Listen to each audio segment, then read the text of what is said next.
Hello दोस्तों, हमारे YouTube channel पर आपका स्वागत है।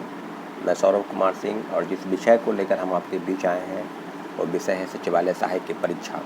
और लगातार आपको भी बता दें, अपडेट देते आ रहे हैं कि बीएसएससी के मामले में हम लोगों ने और हमारी कमेटी ने और सारे अभ्यर्थियों से, जब आपको याद होगा कि जब आंदोलन हुआ, आंदोलन के बाद ये तय हुआ कि नहीं, अब सरकार और आयोग बिल्कुल गंभीर नहीं है छात्रों के मुद्दे पर, तब हम लोगों ने माननीय उच्च न्यायालय का फैसला जाने का फैसला किया।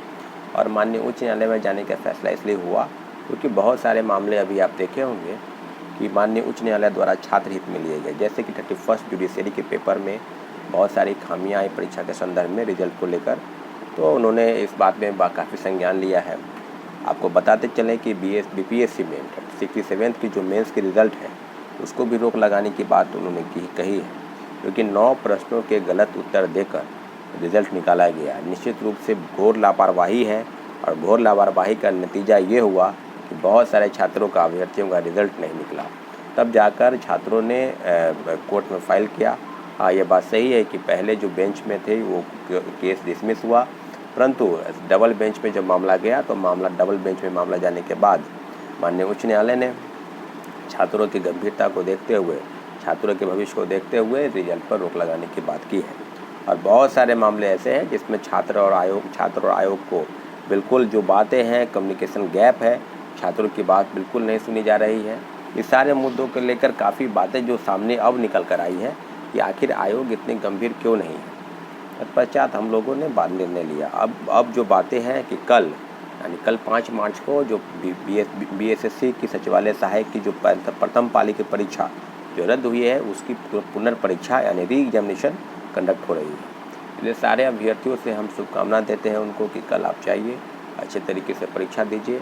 और जो बातें होंगी, यार कहने का मतलब है कि उनके मन में एक शक और संशय हमेशा बना रहता है क्योंकि अपने बहुत दूर दूर अपने ज़िले से बहुत सारे अभ्यर्थी पटना में भी रहते हैं, तैयारी करते हैं, तो दूर दूर जाते हैं परीक्षा देने, और परीक्षा देकर जैसे ही बाहर निकलते हैं तो हूबहू उसी प्रकार की बातें होती हैं कि प्रश्न पत्र आउट है, क्वेश्चन जो है वही मिला था मुझे अंदर में, परीक्षा केंद्र के अंदर में जब वो परीक्षा दे रहे थे, और वही क्वेश्चन बाहर सर्कुलेट हो रहा है, आंसर भी वही है। तो बातें अब सरकार और आयोग बिल्कुल गंभीर नहीं है। अगर किसी को लगता है कि जो जांच आर्थिक अपराध इकाई की टीम जो एसआईटी गठित हुई और जो जांच कर रही थी, उन्होंने भी तथ्य पाया कि नहीं, 23 की प्रथम पाली के भी प्रश्न पत्र आउट थे, लेकिन हम लोगों का आरोप था कि 23 की दूसरी पाली और 24 की प्रथम पाली के भी प्रश्न पत्र आउट है, परंतु अभी तक वो मामला बिल्कुल क्लियर नहीं हुआ है। और जांच में 2, 4, 5 अधिकारी की गिरफ्तारी हुई, कुछ लोग कॉलेज के प्रिंसिपल की गिरफ्तारी हुई, 2, 4 अजय विजय की गिरफ्तारी हुई। तो अजय विजय तक मामला नहीं है, मामला काफ़ी गंभीर है। आपको पता होगा कि उत्तराखंड सरकार ने एक ठोस कानून बनाया है कि जो भी प्रश्न पत्र लीक करेंगे या जो इस तरह के रैकेट में पकड़े जाएंगे उनके लिए काफ़ी गंभीर ठोस निर्णय कानून बना है। तो अभी देखे होंगे कि गुजरात में पेपर लीक हुआ, उत्तराखंड में पेपर लीक हुआ, राजस्थान में भी पेपर लीक लगातार हो रहा है, और बिहार में तो बरसों से पेपर लीक चल रहा है। सारे तथ्यों पर हम लोगों ने काफ़ी गंभीर विचार किया है और इस बात के लिए स्पष्टता है कि सरकार व आयोग अगर गंभीर नहीं है तो छात्र एकजुट रहेंगे। और इस बात को लेकर कि अगर पेपर लीक होता है, कल अगर होता है पेपर लीक, तो ये बिल्कुल गंभीर विषय है। हम लोग निश्चित रूप से सरकार आयोग के पास से अपनी बातों को लेकर जाएंगे, परंतु मुझे पूरा भरोसा है कि पेपर लीक नहीं होगा, क्योंकि सरकार और आयोग बिल्कुल तत्परता अपने दिखाए और छात्रों को आश्वस्त करे, बिल्कुल प्रशासनिक व्यवस्था जो उसको दुरुस्त करे। किसी प्रकार की शिक्षा माफियाओं की बातें जो हो रही है कि पेपर लीक हो जाएगा, ये हो जाएगा, तो इस तरह की बातें नहीं होनी चाहिए, क्योंकि छात्र अभ्यर्थी वर्षों से तैयारी करते हैं और इस सिलसिले में वो दूर दूर परीक्षा देने जाते हैं, और जब रिज़ल्ट आता है तो उनका होता नहीं है, क्योंकि पेपर लीक की बातें बिल्कुल सत्य है। आपको याद होगा कि 2014 में वैकेंसी आई थी इंटर स्तरीय और 16 में पेपर हुआ था, उस समय भी पेपर लीक हुआ था। तत्कालीन चेयरमैन सुधीर कुमार और सचिव परमेश्वर राम सहित सैकड़ों लोग जेल में गए, तो उस समय भी हम लोग प्रोटेस्ट किए थे, और प्रोटेस्ट के बाद हम लोगों ने निर्णय लिया, सरकार माननीय मुख्यमंत्री जी ने संज्ञान लिया।